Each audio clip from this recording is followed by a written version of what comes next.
Figure screw gauge की figure में जो main parts of screw gauge show किए गए हैं। स्क्रू गेज में कि स्पेंडल होता है, ये anvil, main scale, this is circular scale, this is thimble, ये फ्रेम होता है, और दिस बैरल, और यहाँ पर एक लॉक नट लगा रहता है। जब स्क्रू गेज से मेजरमेंट के लिए हमें इसका पिच, लिस्ट काउंट कैलकुलेट करनी है, zero error and the end result. तो सर्कुलर स्केल को एक पूरा राउंड फॉरवर्ड या बैकवर्ड देने पर मेन स्केल पर जितनी डिस्टेंस तय करता है उसको पिच कहते हैं।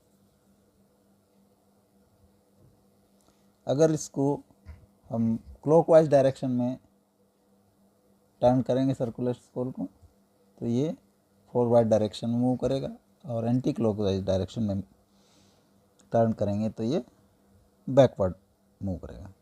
तो पिच जो है, एक पूरा राउंड सर्कुलर स्केल को पूरा राउंड देने पर ये जितना आगे या पीछे जाता है उसको हम पिच कहते हैं। पिच कैलकुलेट करने के हम नंबर ऑफ टर्न्स बढ़ा सकते हैं, सेवरल कुछ टर्न ले सकते हैं। तो जो एंड टर्न अगर हमने इसको दिए तो एंड टर्न में जो ये आगे या बैकवर्ड या फॉरवर्ड मेन स्केल पर चला उसको रीड कर लेंगे और एन से डिवाइड कर देंगे, तो पर टर्न डिस्टेंस आ जाएगी जिस जो पिच कहलाता है। पिच को अगर हम number of divisions on circular scales divide कर दें, number of division on circular scales divide कर दें, तो this is LC, list count.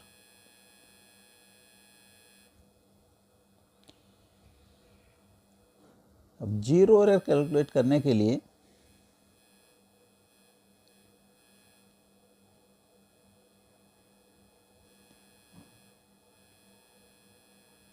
सबसे पहले एनविल और स्पेंडल को एक दूसरे के टच कराया जाता है, और लॉक नट से इसको टाइट करके लॉक नट से इसको फिक्स कर दिया जाता है। अब यहाँ पर ये मेन स्केल पर एक रेफरेंस लाइन होती है। रेफरेंस लाइन के सामने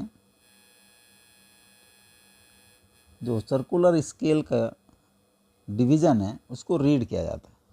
अब तीन कंडीशन हो सकती हैं कि रेफरेंस लाइन के सामने जीरो ऑफ सर्कुलर स्केल आ रहा हो, तो इस कंडीशन में दिस इज रेफरेंस लाइन, इस कंडीशन में इसमें zero error, no zero error. दूसरी कंडीशन हो सकती है कि ये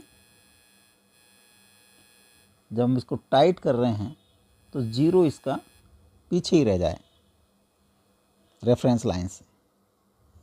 तो जब जीरो यहाँ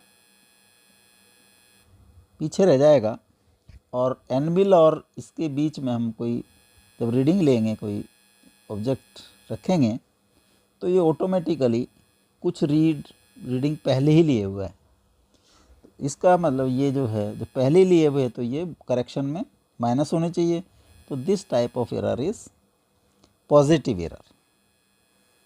पॉजिटिव एरर के लिए हम रेफरेंस लाइन के सामने जो भी पॉइंट जस्ट सामने है उसको हम रीड कर लेंगे और उसको LC से मल्टीप्लाई कर देंगे।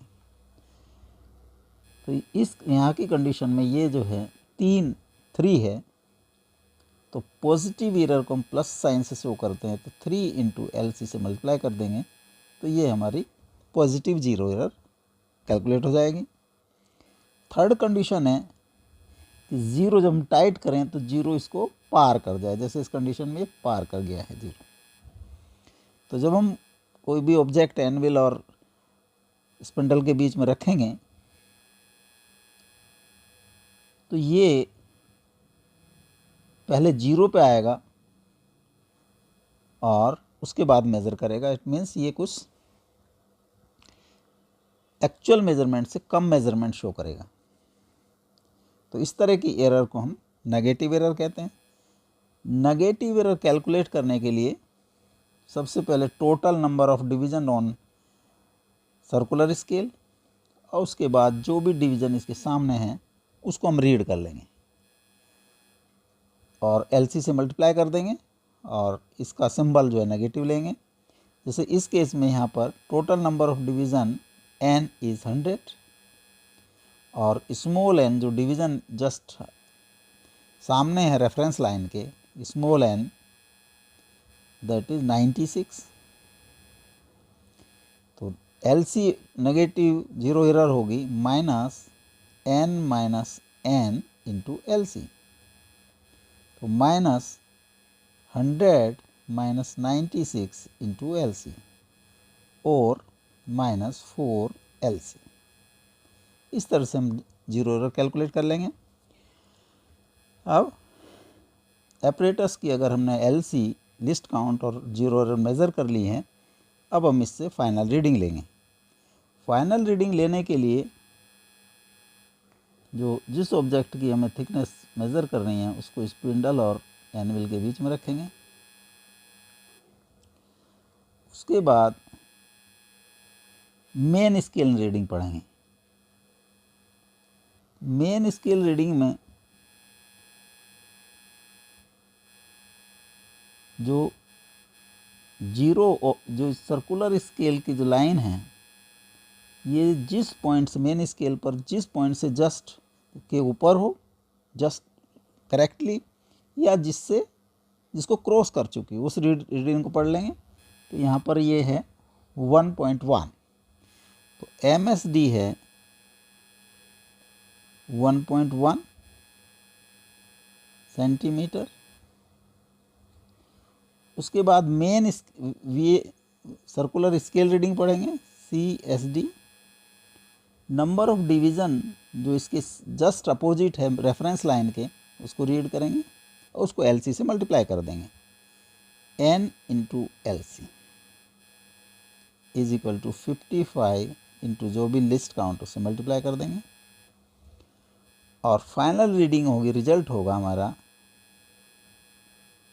मेन स्केल रीडिंग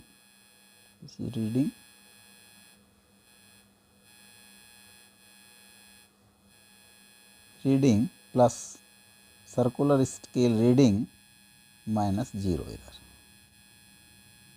इस तरह से फाइनल रिजल्ट कैलकुलेट करेंगे।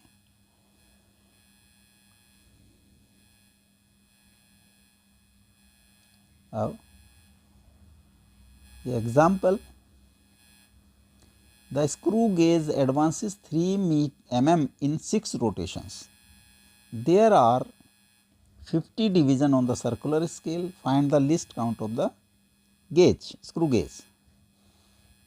तो 6 रोटेशन में 3 mm मूव करता है, तो पिच होगा distance advanced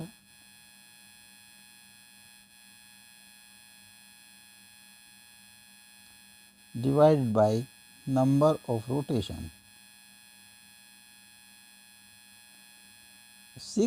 3 mm by 6 0.5 mm और 0.05 centimetre.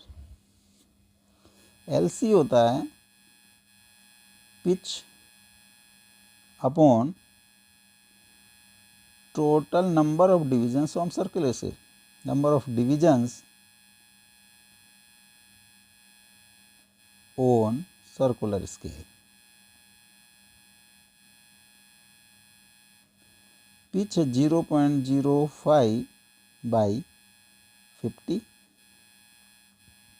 0.001 centimetre. This B is correct option. Second example, a screw gauge with pitch of 5.5 mm and circular scale with 50 division is used to measure the thickness of thin sheet of aluminum. Before starting the measurement, it is found that when two jaws of the screw gauge are brought in contact, the 45th division coincides with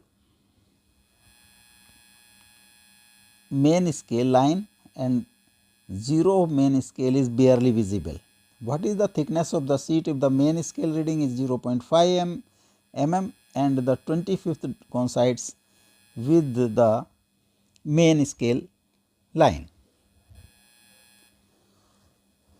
यहाँ pitch दिया है, pitch is equal to 0.5 mm और number n दिया है, number of divisions on main scale vernier scale is 50. तो LC होगा pitch upon n 0.5 mm by 50, 0.01 mm. अब zero error,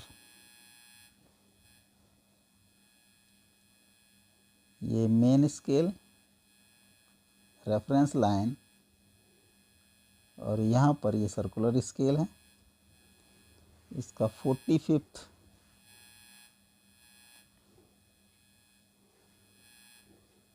division is in front of this reference line और यहाँ पर ये 50 and this is 40. 50 और 0, इसको हम ओब्लिक 50.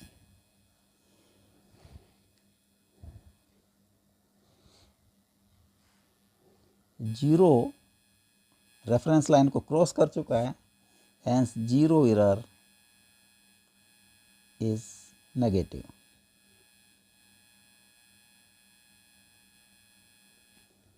तो जीरो एरर होगी नेगेटिव में total number of divisions minus n into LC. तो minus 50 minus 45 into 0.01 minus 5 into 0.01 minus 0.05 mm.